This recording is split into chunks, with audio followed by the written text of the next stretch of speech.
રૂપાલા સાહેબને સાંભળીએ ત્યારે બાપુ એવું લાગે કે એમનું રાજકીય વ્યક્તિત્વ એક સાઈડે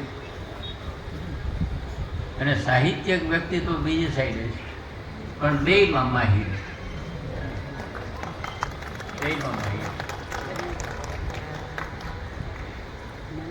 બે ત્રણ લોકો સાથે સહેજે સહેજે એવી વાત થઈ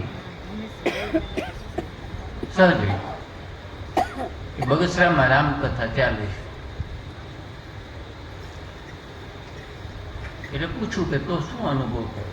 બગસરામાં રામકથા ચાલે છે, એ હકીકત છે. તો એ લોકોએ કહ્યું કે અમે રોજ મેઘાણીને મળીએ છીએ, પણ છેલ્ભાઈ છૂટા રામ રામ નહીં, બધ ભરીને મળીએ. આ વિચાર પણ એક સર્જકને નહીં, તલગાજળિયાની આ વ્યાસપીઠ નિરાલાજી સુધી ગઈ છે, દિનકરજી સુધી ગઈ છે, ઉમાશંકર જોશી સુધી ગઈ છે, એમણે ભાનબાઈને જીલ્યા છે, અને કવિ શ્રી દુલાભાઈ અકાક ભગત બાપુની ભૂમિ પર બેસીને પણ આ રામકથાના ગાન કર્યા છે. આ એક ક્રમ નથી સાહેબ,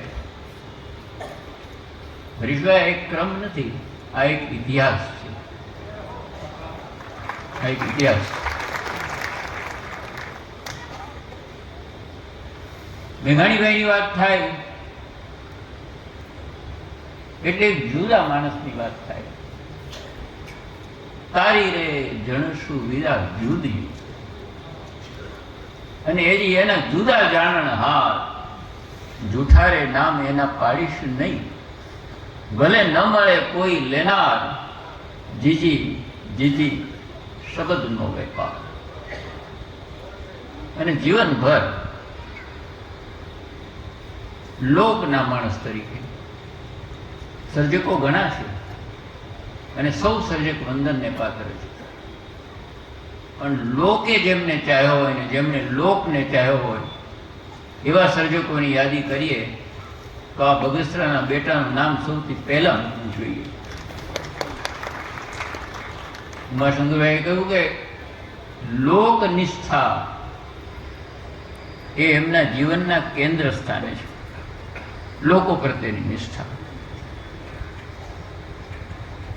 અને કેવા કેવા માણસોની વાતો એક પરિવ્રાજક સાહિત્યકાર તરીકે જુદી જુદી જગ્યાએ જઈને એમણે મેળવી અને આપણી પાસે મૂકી. રૂપાલા સાહેબ વિસ્મૃત થઈ ગયા હોય, સુતા જઈ શમશાનમાં એની સોડ્યું તે તાણી, વેધુ જીવાડા વાણિયા કંઈક મળતા મેઘાણી. એવા એવા વેધોની વાત એમણે કરી. એટલે લોકનો માણસ. પ્લેટિનમ જબુલીમાં આ લોકના માણસ વિશે થોડી વિશેષ સ્પષ્ટતા દર્શક દાદાએ કરી છે, બહુ ગમે એવી છે. ચોટીલાની વિશાળ જાહેર સભા, હૈયે હૈયું દળાય એટલી માનવ મેદની. એમાં દર્શકે કહ્યું કે તમે અહીંયા આવ્યા છો એનું કારણ મને બરાબર સમજાય છે. તમને એમ લાગે છે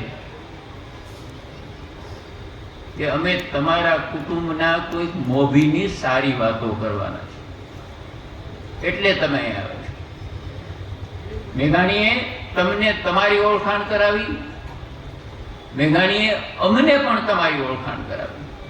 આ લોકની ઓળખાણ આપણા સુધી પહોંચાડવામાં મેઘાણીનો સિંહ ફાળો રહ્યો છે. અને એક યાદગાર વાક્ય દર્શક કહે છે